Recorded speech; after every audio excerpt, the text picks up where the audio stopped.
Welcome to Massive Beers. My name is Matt. We do the beer stuff here. Metal time. You know, go like that and do all kinds of metal-y stuff because that's what metal is. That font, see that font? It's called metal font. Now this is Discarnate from Pariah Brewing. As you see, that font is the Prince font, which makes me all kind of happy every time I see it. This is an India Pale Ale. West Coast vibes, it says in the back here. East Coast newness, because they're now in Baltimore as opposed to San Diego. It's quite the move. How many people have went, man, I love me some San Diego. It's great here, but I gotta get to Baltimore. People that grew up there, that's probably why. This is their IPA with East Coast newness, hefty dose of West Coastness. That's what it says in the back. If you want to read the whole thing, you can pause the video. You can read it. I'm not going to read it. Or you can go watch my unboxing I did of the beer, where I read the whole thing. So, didn't open right. So I'm kind of excited for this one. I actually unboxed this tonight. I unboxed it. It was in my fridge for a couple hours. Unboxed it. It's at my fridge for another hour or two. I'm like, you know what? I'm drinking this beer. I'm going to pour the whole thing in there because that's what I do. As much as I'm going to sit here, I'm going to make fun of this kind of like tree branch to metal, Norwegian death metal, pentagrammy kind of font thing. I do like it. So, as much as I'll make fun of it, still a fan. Again, Prince font always wins me over. There you go. If you made everything in here, it's white and gray, gold, it's just so much better. I know that's way more expensive of a can, but I'm saying. Just saying. Anyway, that looks all the parts of a big old beer. What do we have date-wise on here? This is canned 2 months ago. So it comes from the brewery. So I mean, it's good. 2 months in. 2 months ago, big soapy, rich white head, dense body, has a bit of darkness to it. If I'm going to talk about anything, it might have a subtle oxidation to it, but it still doesn't look too shabby. You're coming in at 7%, I believe, on this one. 7%. Yeah. Let's move this down a little bit. That works a little bit better. Might be able to hear me better. So there you go. It's good enough.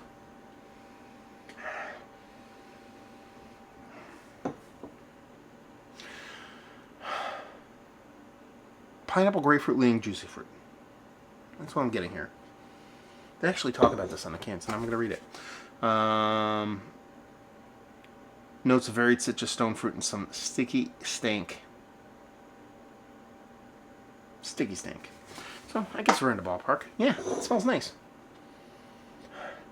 It smells like a dense, rich double IPA. It comes off more like 8% and change as opposed to that, was it 7%? So, yeah, fruit melange, leaning a little bit of pineapple, a little bit of grapefruit, juicy fruit gum. Let's just dive in. Cheers, y'all.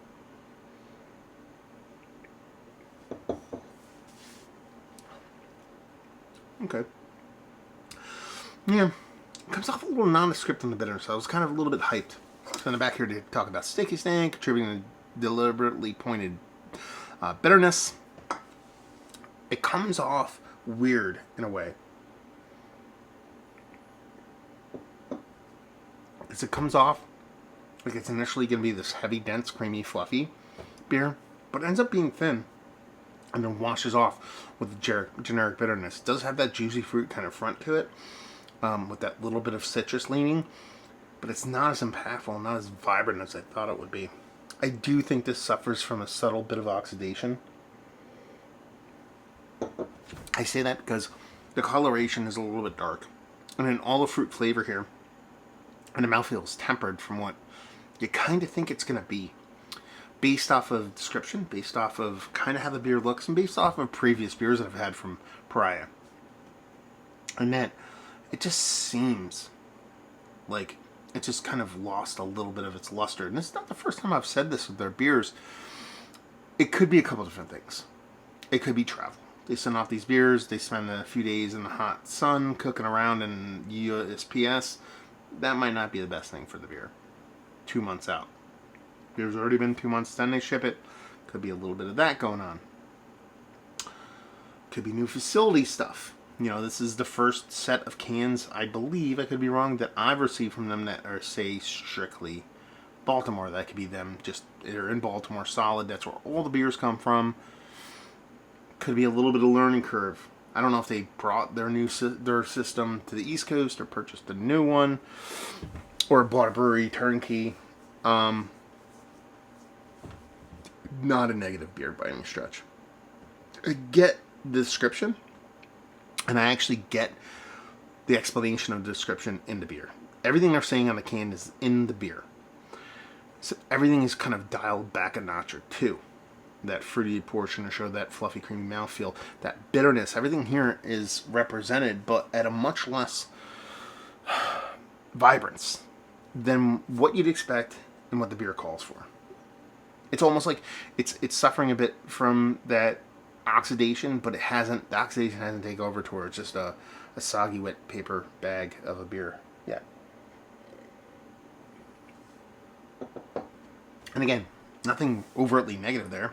Again, that kind of muted flavor profile across the beer is more the issue rather than a kind of that's a little this, DMS that, kind of the negative portions that you would find in a beer.